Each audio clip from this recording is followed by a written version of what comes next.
അച്ഛൻ മരിച്ചുപോയി 1947. നരേന്ദ്രമോദിയുടെ ഡേറ്റ് ഓഫ് ബർത്ത് 1950. ഇവനെ സൂക്ഷിക്കണം. ഇവൻ നമ്മളെ കുഴപ്പിക്കാനുള്ള പരിപാടി. എന്നിട്ട് ഫസ്റ്റ് അവന്റെ സ്വന്തം അച്ഛന് കണ്ടുപിടിക്കട്ടെ. പരമനാറി പട്ടി കഴിവരടാ മോളെ. ഞാൻ പറഞ്ഞു നിങ്ങളെ ശ്രദ്ധിക്കൂ. 3 വർഷം മുന്നേ അച്ഛൻ മരിച്ചു പോയിട്ട്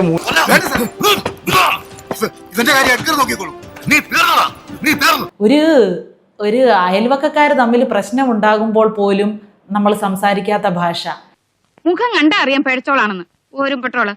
അല്ലെങ്കിൽ ഒരു ചന്തയിൽ അവിടെയുള്ള സ്ത്രീകൾ, കച്ചവടക്കാർ അവിടെ അടികൂടുമ്പോൾ സംസാരിക്കാത്ത ഭാഷയൊക്കെയാണ് നമ്മുടെ രാജ്യത്തിന്റെ പ്രധാനമന്ത്രിയെ കുറിച്ച് ഈ വ്യക്തി സംസാരിച്ചുകൊണ്ടിരിക്കുന്നത്. എന്നെങ്കിലും ചെയ്യാനുണ്ടെങ്കിൽ ചെയ്യ് ജോസെ. എന്താ ഒരു എല്ലൊടിയാണ് ഒച്ച കേട്ടത്? എല്ലൊടിഞ്ഞിട്ടില്ലടാ, ഒടിയാൻ പോണേ ഉള്ളൂ.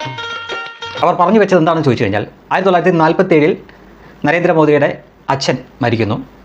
3 വർഷം കഴിഞ്ഞ് 1950 നരേന്ദ്രമോദി ജനിച്ചതെന്നാണ്. അപ്പോൾ അതിലും കൂടിയ രീതിയിൽ ഒരു സ്ത്രീയെ അപമാനിക്കാനില്ല. നരേന്ദ്രമോദിയുടെ അമ്മയാണ് അപമാനിച്ചത്.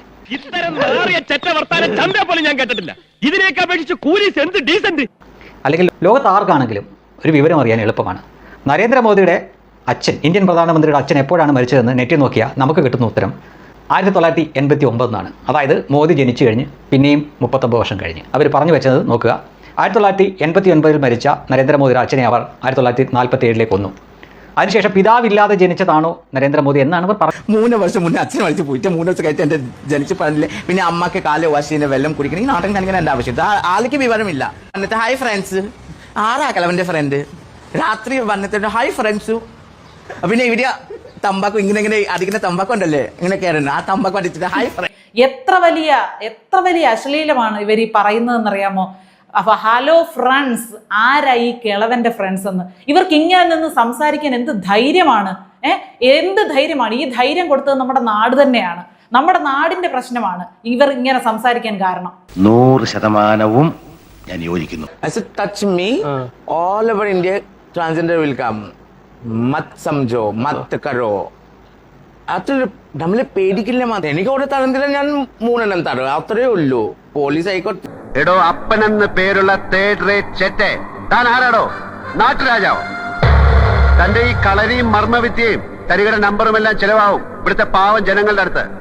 ഇത് ആള് വേറെയാ. എന്റെ ഒരു വീഡിയോ ഭയങ്കരമായിട്ട് പ്രശ്നം ആയിപ്പോയി. അതെനിക്ക് സത്യം പറഞ്ഞില്ല, എനിക്ക് അറിയത്തില്ല.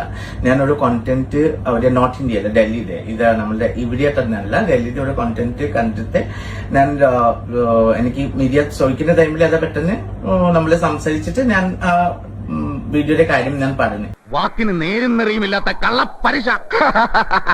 നീ ഒരു സൂത്രശാലിയായ കുറുക്കനാണ്. അപേക്ഷിക്കാൻ വന്നിരിക്കുകയാണല്ലേ? സോ എനിക്ക് ചിലപ്പോ എന്റെ മലയാളം രീതി പറയുന്നത് അത് ശരിയാവട്ടില്ല. അതന്നെയാണ് കാരണം. പിന്നെ അത് ഞാൻ മോർണിംഗ് വാക്കില് ഇറങ്ങി.